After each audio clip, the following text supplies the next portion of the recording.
Now let's look at content template parts.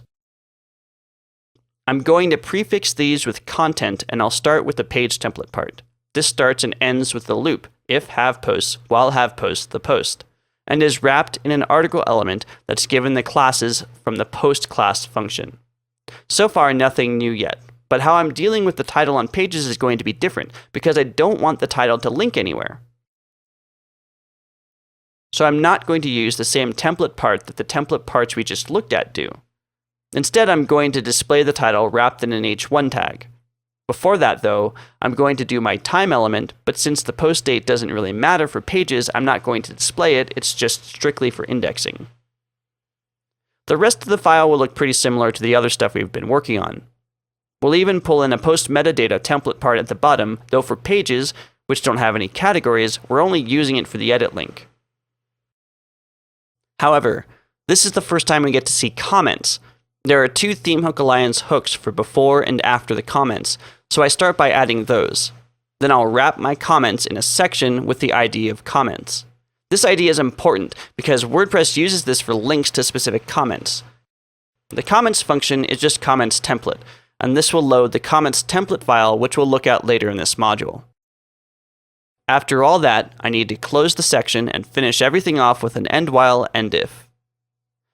Now that we've built the page layout, the single post layout will be almost identical. The main differences here are that I'm not doing the time element, the time will be added in the post meta, and I'm adding a navigation template part, which will do a next post, previous post link at the bottom of the post. Singles also get the comments, but those are handled the same way as they were for pages. Archive pages are a little different. First of all, we need to check if there are posts at all. So our loop is broken up more than we've seen thus far, if have posts. If there are lots of posts, we want to see what kind of post they are.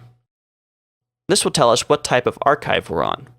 So I check to see if it's a category, and if so, what category.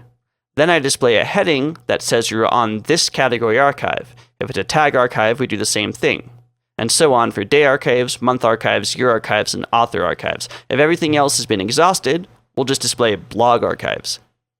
Now we know that there are posts, we'll finish out the loop, while have posts, the post. Then I'm going to get the post format. I'm doing this here, so even in the archive pages, post with a post format will display with that format rather than just displaying like a normal post. That would end up being confusing because on archive pages I'm going to use a different post icon to indicate we're looking at an archived post. If a post format is found, we're going to pull in that template part to handle that. Otherwise, we're going to do something new, and then we go through displaying the post all over again.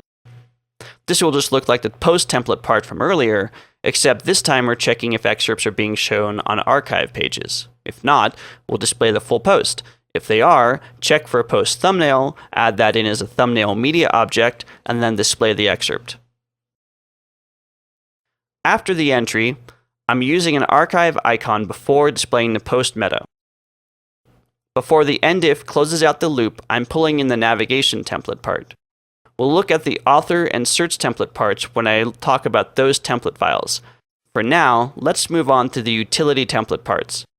You've already seen them called in several times, so let's see what they do.